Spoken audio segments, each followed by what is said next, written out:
So, this week in the Bitcoin market, wow.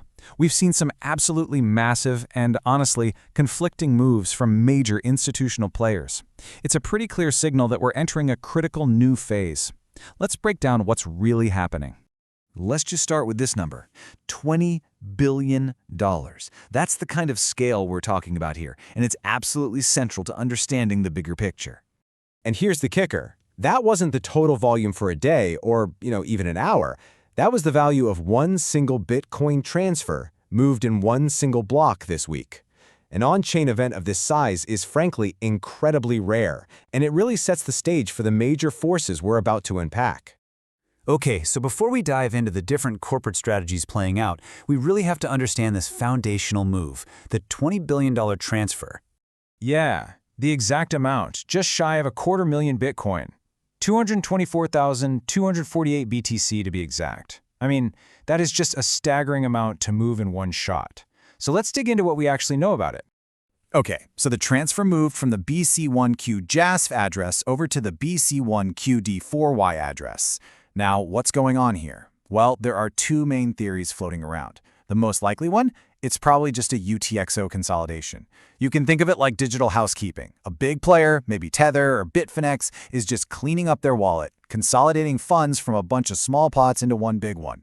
The other theory, though, is a bit spicier. It involves market rumors swirling about a potential $20 billion capital raise. Honestly, either way, the big takeaway is this. A major balance sheet restructuring is happening right now, right under our noses.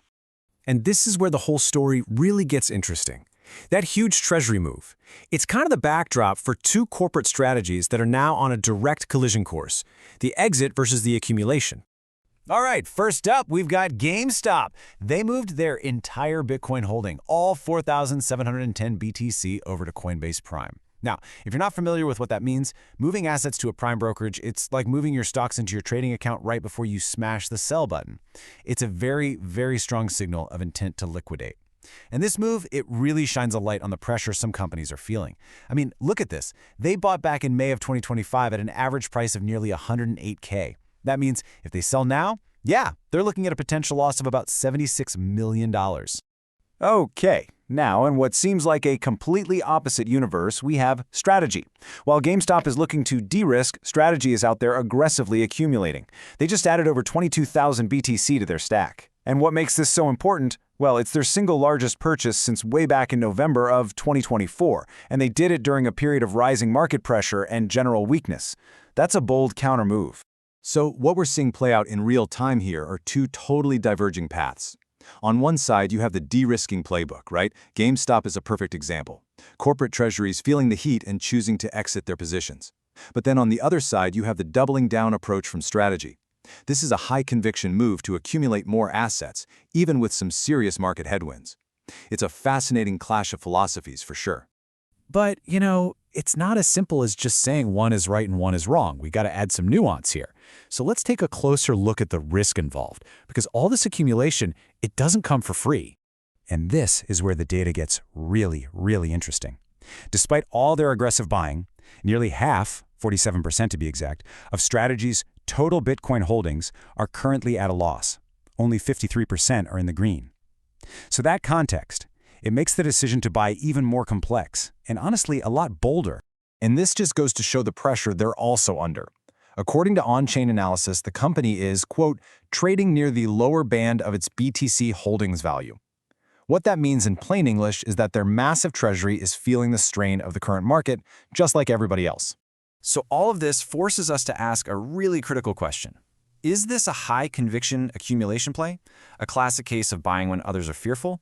Or, when you consider that almost half their stack is underwater, could this actually be an early warning signal that maybe they're over-leveraged as financial conditions keep getting tighter? Okay, let's pull all these different threads together because all of this data is pointing to what looks like a critical inflection point for the entire market. So, what are the key takeaways here? What does this all mean for us? First, these massive treasury movements show that huge balance sheets are being restructured, often right behind the scenes. Second, corporate strategies are splitting off in completely different directions. Some are selling at a loss just to de-risk, while others are aggressively buying the dip.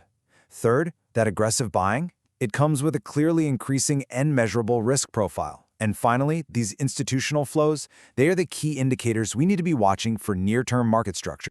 And all of that leaves us with this one big question to chew on. As these major institutional players take completely opposite paths, which strategy is going to define the next phase for market liquidity and volatility?